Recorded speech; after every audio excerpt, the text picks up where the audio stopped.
All right, welcome to episode 10 of the YMAO Podcast. I'm Joemer.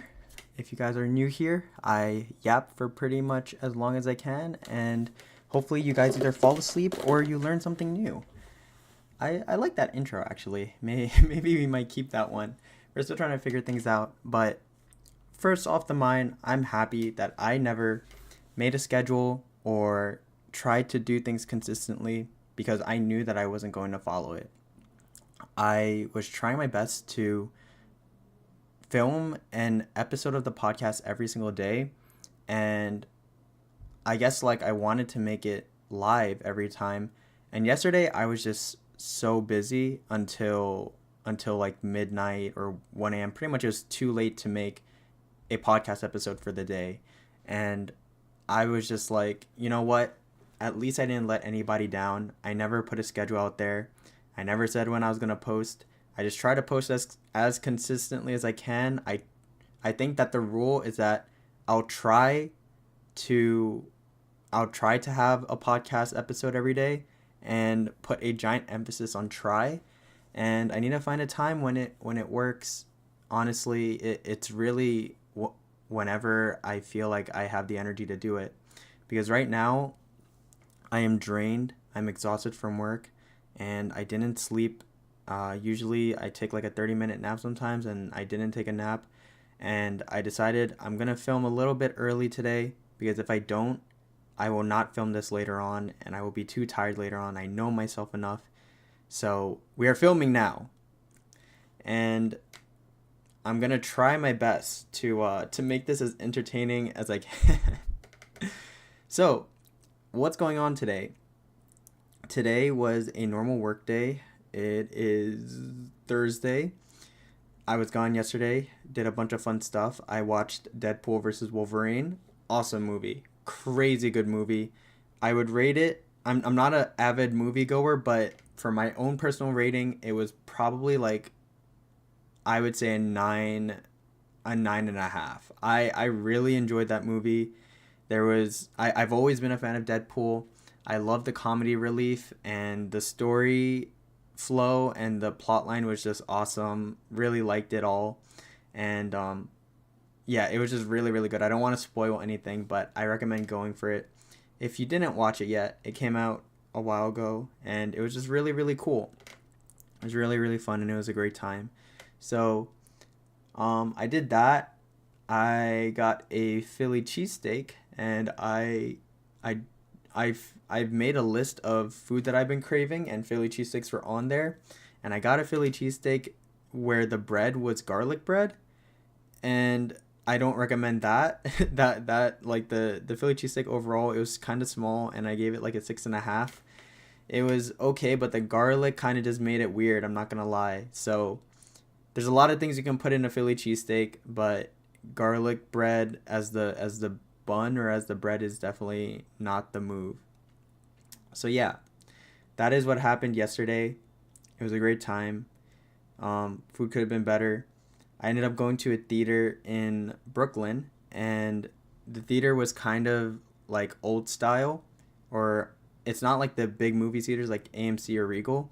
And so it felt like a blast from the past. The seats felt like what they were back in 2005 or 2010. And the nachos were the chips almost felt like what they were before it got replaced with Tostito replacements. And the cheese felt even they had the old machines, and they had Bunch of Crunch, which is my favorite candy, or favorite chocolate candy. I don't know what to call it, but it was honestly a really good time. It was a really good time, and I had a lot of fun. So yeah, yesterday was good, and then today I pretty much just woke up, went straight to work, and then while I was in between work and I was traveling to work, I was on TikTok and scrolling and realized that there's this thing. I don't even know what it's called. I'm not super into zodiac stuff. I'm into zodiac stuff enough where I'll if someone tells me their birthday, I'll start to do calculations in my head to see what they are. But I'm not so into it that I know my zodiac chart and taking into account the time of my birth and all that stuff. So today is supposed to be a really, really good day for wishing for things. It's supposed to be like 888. I think it's called like Lionsgate or something like that. Like Lionsgate Day. I don't know. You Zodiac people will probably know it better than I do. But it's supposed to be a day that's filled with like abundance. Like you're supposed to like wish for things that you want in your future, and you pretty much just wish for everything that you wish your life could be. It's kind of cool. It's like a cool idea, but the concept behind it is zodiac and astrology and a bunch of star stuff and a lot of tarot reading go into the idea of pattern numbers or just patterns in general. And so the pattern here is that it's August 8th today, and 2024, if you like split up the digits, it's like 2 plus 0 plus 2 plus 4, which equals 8. So there's like 888, kind of like lucky number kind of thing. And the significance with 8 in numerology is that like if you flip it on the side, it's an infinity symbol. So it's supposed to be like like infinite abundance or whatever. So today is supposed to be a day where you're supposed to think about what you want and wish for what you want. If you want to join me, I'm going to be doing this off stream, but I will be I'll just be writing about what I want my life to be 10 to 20 years from now. And I had some really cool creative things that I wanted.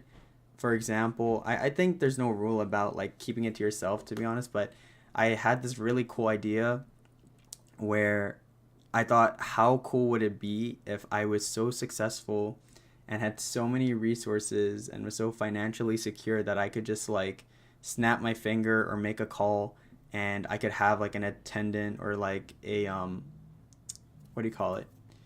A secretary just take care of whatever I needed done. Like if I wanted a car, I could just be like, hey, like get me a car, and they would buy me the car. Like I wouldn't even go to the car dealership myself. I thought that was like a really cool idea. I am not a person who needs it, but I just thought like, hey, that would be super cool to have. Like it'd be cool to be that guy. Like it'd be cool to be someone who could just do that type of thing.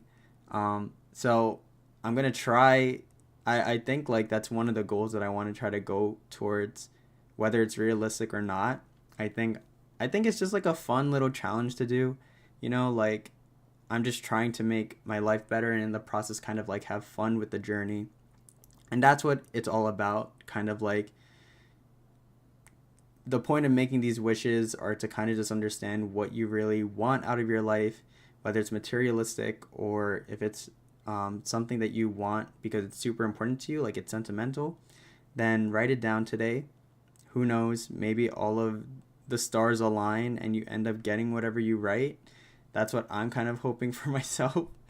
So yeah, I think that's kind of where my mind is at right now.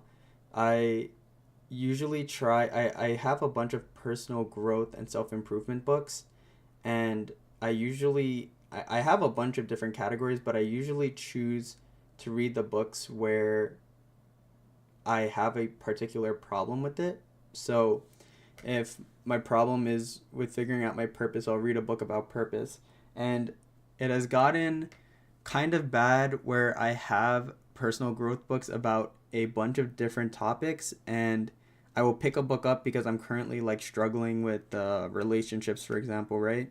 And I'll start reading that book and I'll kind of like figure it out for the most part, where I'll be like, you know what, I think this book has helped me enough and has helped me introspect enough where I can take these concepts that I've learned and bring it out into the real world, and I can figure out the rest as I go, right? Like I don't need to read this whole book in order to start moving throughout my life.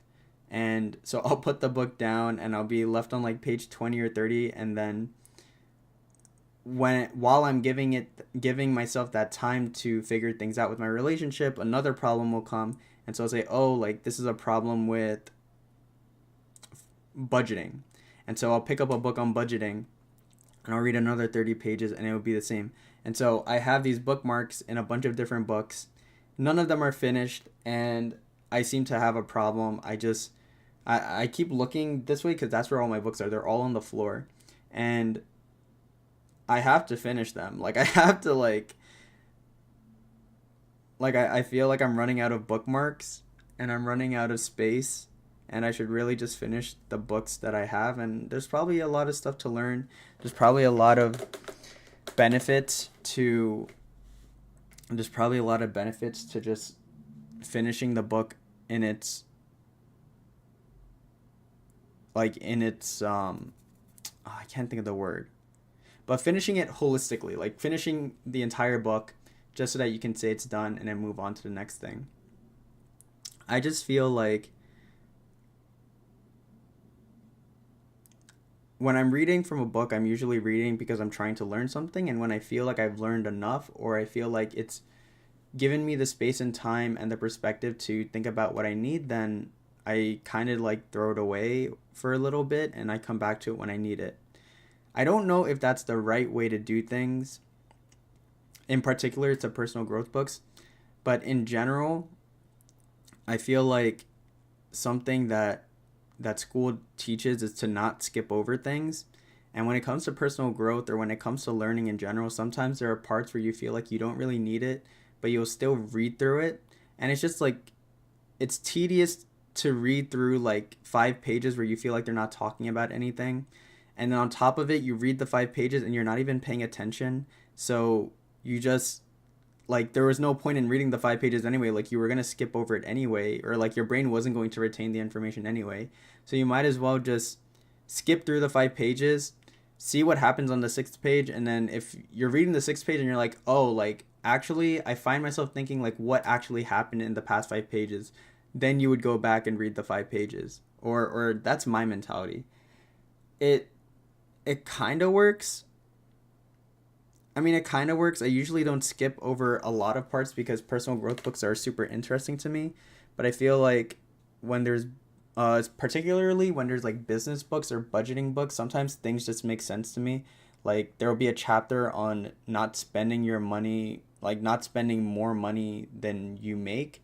So if you make like $200 and they're like, hey, don't spend $300, I'm like, okay, I don't want to read this entire chapter. Like, I understand this concept enough where I don't need to read 30 pages on how to restrain myself.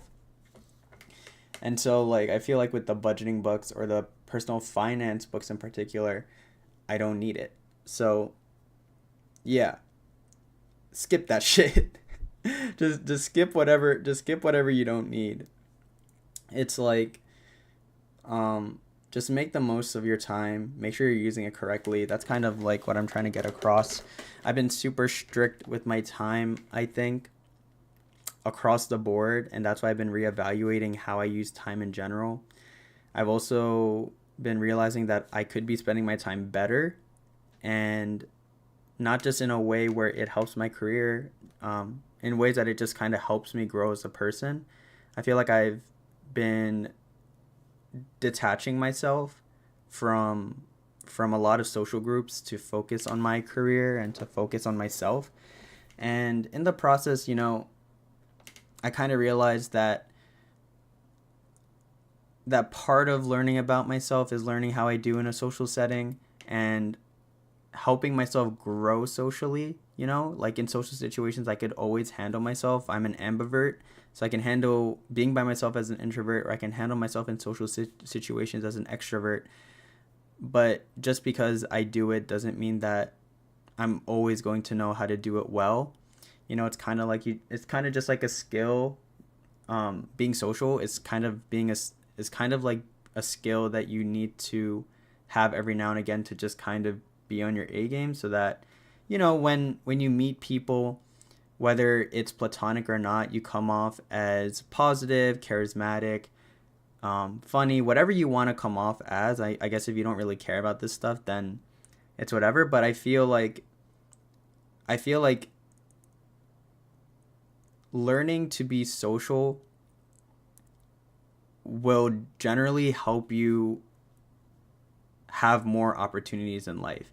There's a bunch of studies on it, and I think in particular those studies have to do with charisma and how charisma helps people in the workplace and helps people with relationships and all this stuff. And I think any structure that is built upon some type of socializing, like corporate America or friend groups or anything pretty much ran by humans, then you kind of just need to be better at the social aspect so that when the time comes, you could make use of the opportunity, or you can get to know people and you don't have to worry about shitting the bed, or not being able to be yourself, not being able to present your best self.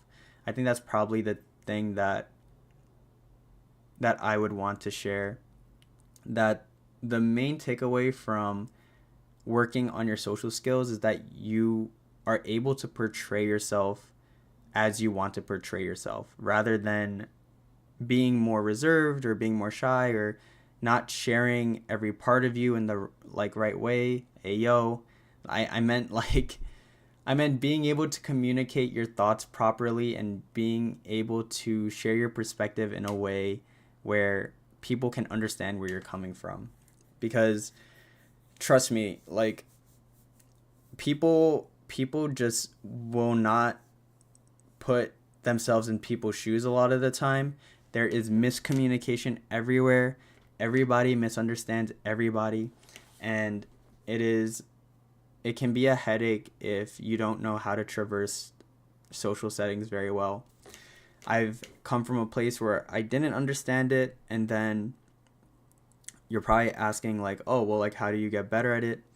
I had a bunch of different things that I did, but the first thing that I remember doing is I would literally just go on YouTube and I would search up all of these things. I would search up how to make friends, how to be more social, how to be better at talking, how to be better at being funny, all this stuff. And sometimes things will stick in my head and I'll be like, oh, that was a good point. And some of them this doesn't really resonate with me. And I took what was good, I left what was bad, and eventually I ended up being who I am today, which is more or less a software engineer that talks in front of a camera and can talk about himself, yap about himself for hours on end. So you can say I'm doing pretty well or not well, I don't know.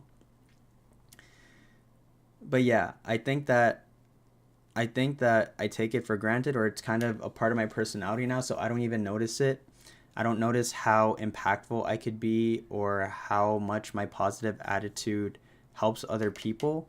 And it's only until I get put into different social dynamics where I realize oh, this person isn't as positive, or this person isn't as supportive, or this person doesn't give somebody as much emotional grace, or is as lenient towards certain actions. And it makes me realize that it was really good that I worked on these things, because one, I don't judge people super, super negatively, and two, it helps me kind of build a bridge between a bunch of different people. I find that a lot of people will actually have preferences on the types of people that they like.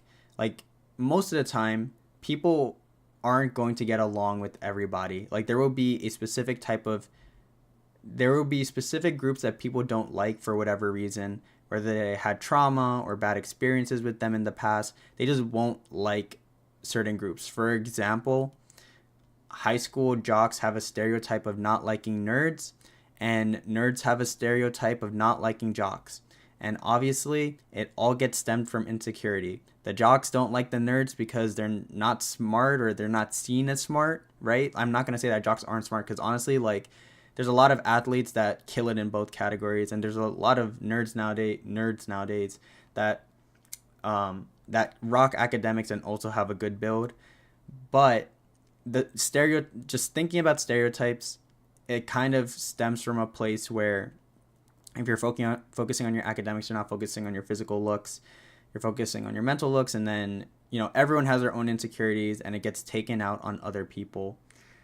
And if you have the social awareness to realize that there's things that you can be proud of, and there's things that you haven't worked on yet, then it makes a world's difference to realize that they're not it makes a world's difference to accept your insecurities and to realize that insecurities can be fixed and that things don't last forever. You can always like, if you're like, let's say whatever, let's say you're an athlete that isn't smart, right? You're not going to be not smart forever. It just means that you have to learn the things that you're interested in, or you have to find a different way to learn. And so just being aware, like, the whole social thing helps. It helps you be more aware of your insecurities. It helps you be more lenient towards people who have insecurities, because you can kind of step away from being defensive. Like, let's give a scenario, like, let's say I'm a nerd and like an athlete is like beating me up or like whatever, pushing me into a locker. Lots of times, like, there will be a lot of resentment from my side to be like, okay, like, this guy's just like bullying me and I didn't do anything to him, which is true.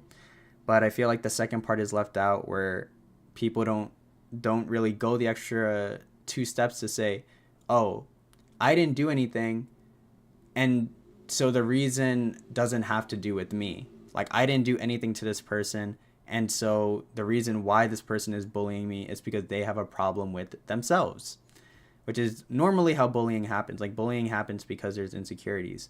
I'm not saying to just deal with it or to just have an understanding and then continue to be bullied, but it helps bring a little bit of composure so that you don't do anything stupid, like, or that I don't do anything stupid in this example. Like, I don't take my pen and like stab the athlete's arm or something like that, right? Like, it helps it not be an eye for an eye situation, and then you don't have to ruin your opportunities or your life in order for this person to be penalized for their actions, right?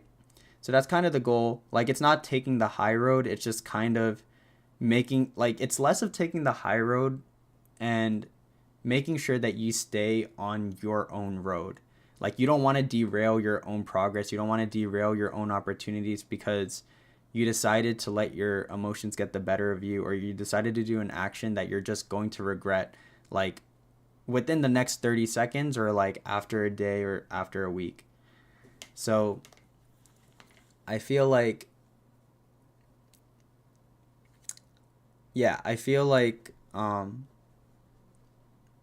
work on yourself, work on your social skills. It'll help in a lot of different ways.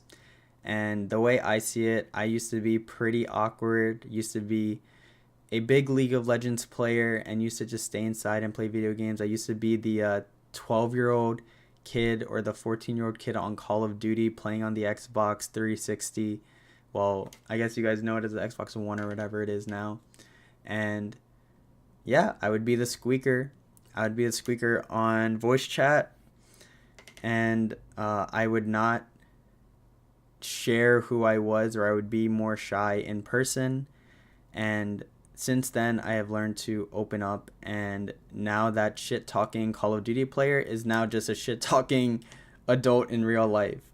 So it worked out, kind of. Like, I don't know if that's a good thing that I'm shit talking in real life, but it works out. It brings personality, and it helps me be authentic and genuine, and it allows me to be myself without having to worry about putting up a front or worrying or feeling emotions pent up because I'm not being myself or I'm not sharing my own thoughts.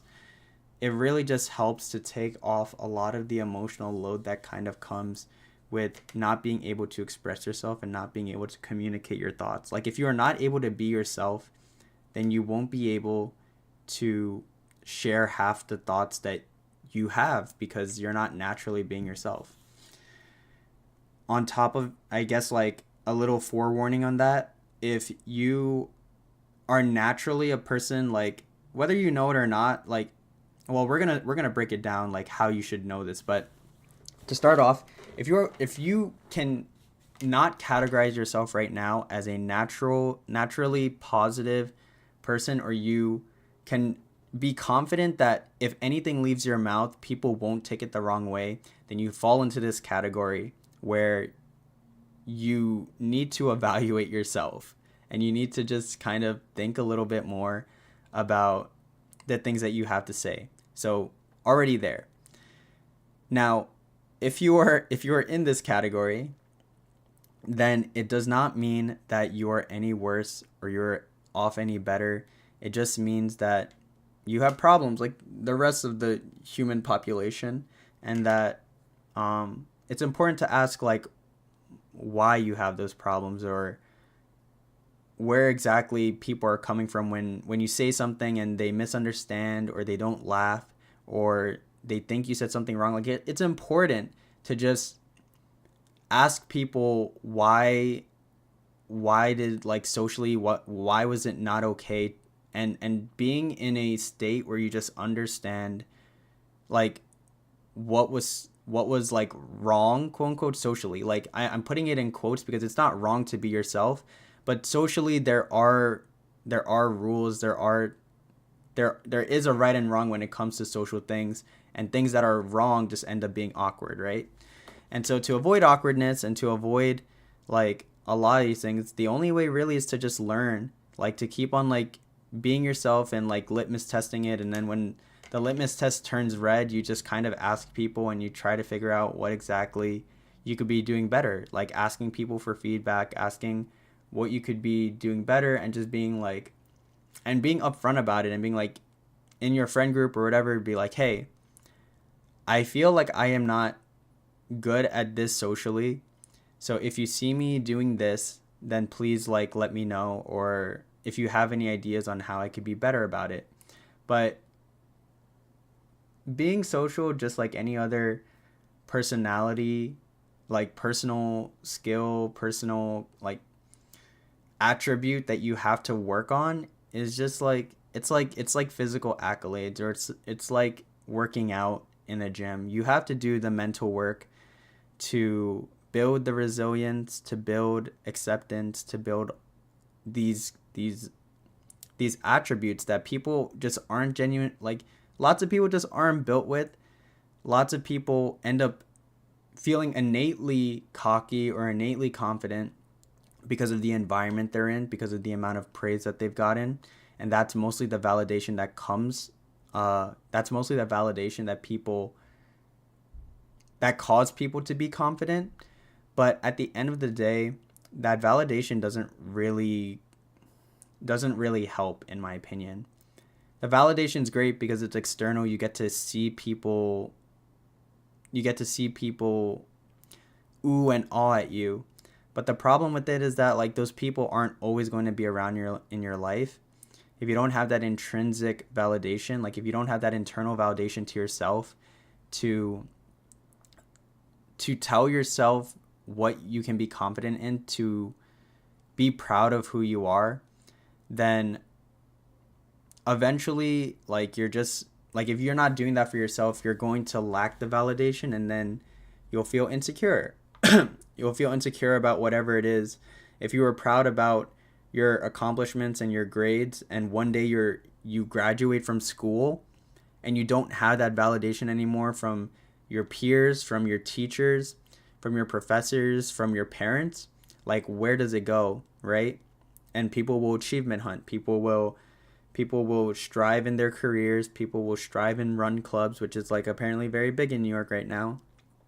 Or try to run a marathon, and that'll be their way of try to achievement hunt, to have something else in order to get more validation.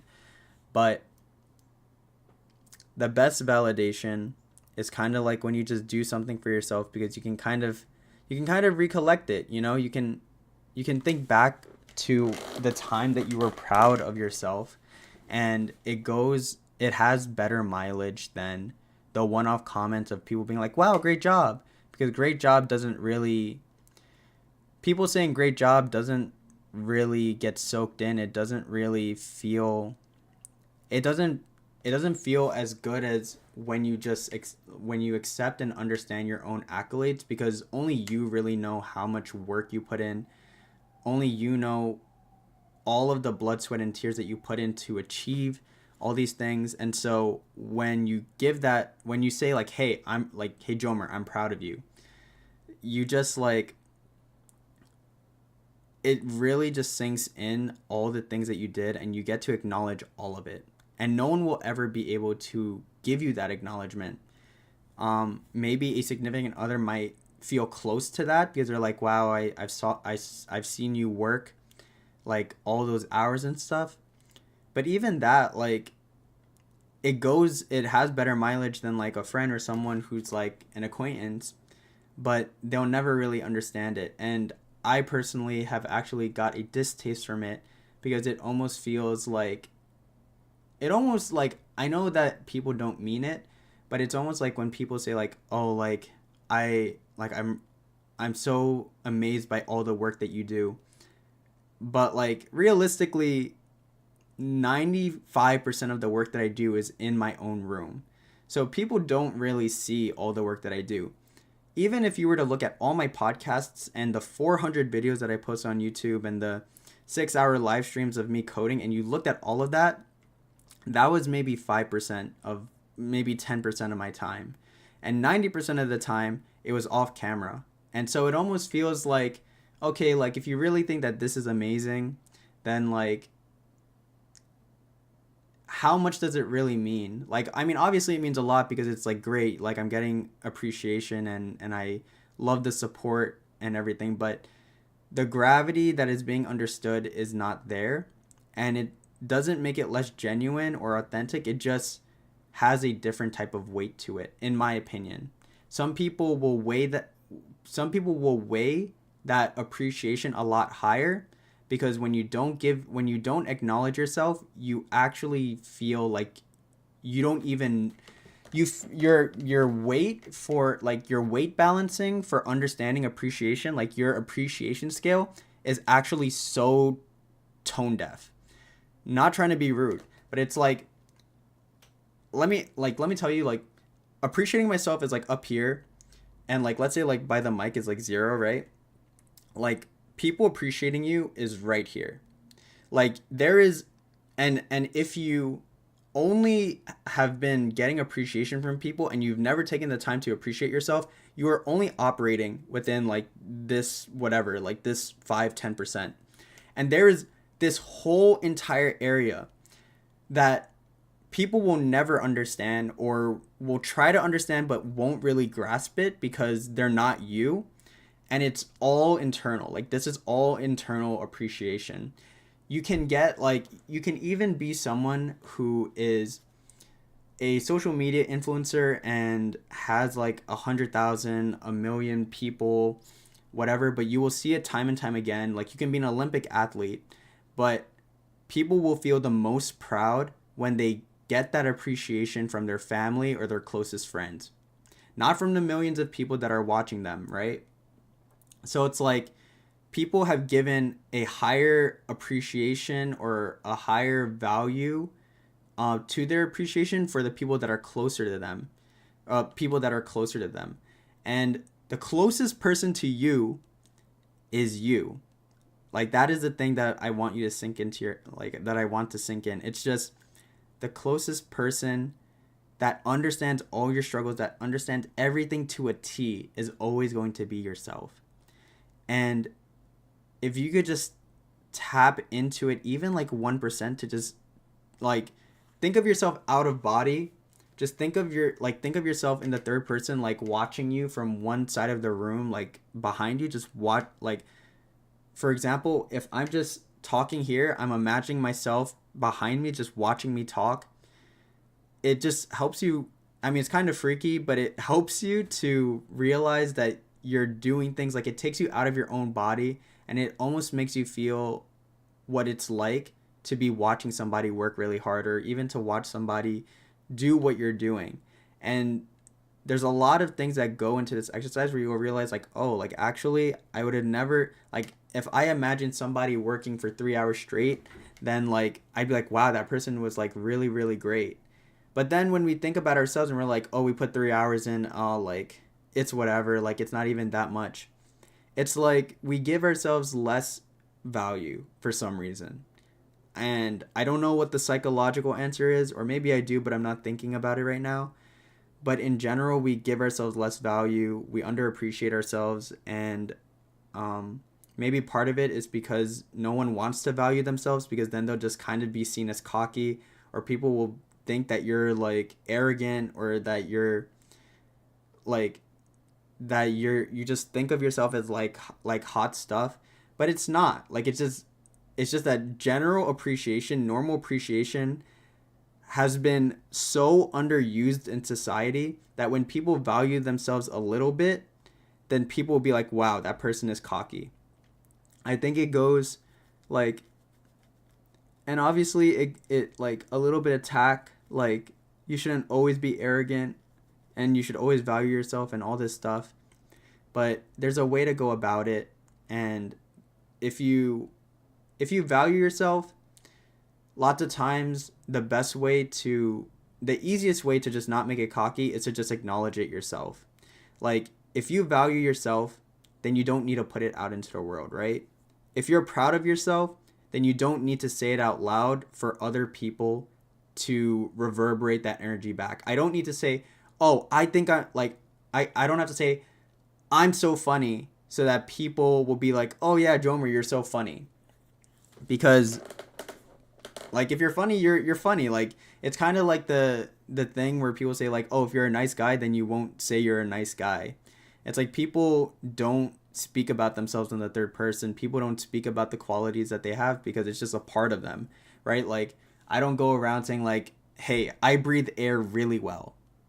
Because like I just do it, you know? Like I just do it in the same way that like if I care for my family, I mean, in the context of the podcast, I talk about my family a lot, but usually like I will not speak about how resilient I am as a family person or whatever, about how much I did for my family and all this stuff.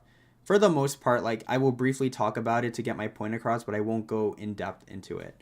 So that is the way to appreciate yourself and to speak about yourself internally and to not be cocky in the process. So if you're worried about being seen as arrogant or cocky and that's why you're like, oh no, like that's why I don't want to like hype myself up, or that's why I don't want to like, I don't want to compliment myself, because if I compliment myself then people are gonna say all this stuff. Keep it to yourself, because it's supposed to be for yourself. It's supposed to be for your own self-esteem. Like that is what we're trying to boost. And then if you boost your self-esteem, then you'll also like boosting your self-esteem across the board will just help you in every social situation. It'll help you go out of your shell a little bit more and to be proud of who you are. Like you'll be able to step outside of your house and you'll be able to, you won't have to put on any extra layers, like any extra personality or social layers or a social mask in order to hide things that you don't want other people to see. Like you'll know how to portray yourself, and you'll know how to be yourself with confidence. So yeah, hopefully all of that stuff helps you guys. And I mean, it like the whole point of this, like internally, yes, it's supposed to just help you grow. It's like surprise. It's supposed to help you with your confidence and self-esteem, and it's supposed to help you be a better person in general. It's a win. Like you already won there. The other thing that it does that I think you'll just notice as you continue to grow is that it also just helps you to be a little bit more unique. Like everybody's already unique, but being able to be yourself just helps you stand out from the crowd. And if you could stand out from the crowd, it'll help you in a lot of different ways, as long as you're not standing out from the crowd in a negative way. And if you're standing out in a negative way, people will make that very obvious. Like people will give you weird stares, or you will feel icky about how people are responding to your social cues or to what you're saying. And if that's the case, you either ask for feedback, you ask for feedback in therapy, or you try to figure it out yourself. But in all three of those, you have to kind of dig and realize that, and kind of take the first step to say like, okay, I feel like I did something wrong because this was not the reaction that I wanted to get. Like I wanted to say something funny. It was supposed to be a dark humor joke, but people were just like, people didn't really get the humor. And you have to dig into it. And the answer is probably not going to be, oh, these people like don't get humor or whatever. Like everybody gets humor. Everyone has a different sense of humor. So it just probably means that you didn't say a joke that landed or whatever. Happens to me all the time. I say jokes that don't land all the time. And it is a part of my personality to be able to say jokes that are bad and to recover from them. So there are lots of different ways to deal with things that you're not good at in a way where you can still portray yourself with confidence, right? Like if I'm not funny, like I'm not funny in that moment. And I just take it with with a little grain of salt, like literally a tiny little speck of salt, and I just continue on, and it's like no harm, no foul, and it doesn't bother me for the next day or even for the next like few seconds. So yeah, I probably gave a lot of stuff to work on. Take it one step at a time, and you'll get there. Hopefully this helped you out. Before I sign off, just want to say hi to all the people that hung out. So Kelvin, Zoeb, what's up? Thank you guys for coming. Always appreciate people for stopping in and hanging out. If you guys have any questions, then feel free to let me know or leave it in the comments. I don't mind either. Thank you for coming. Hopefully you enjoyed the Yap session, and I will see you guys in the next one. Bye.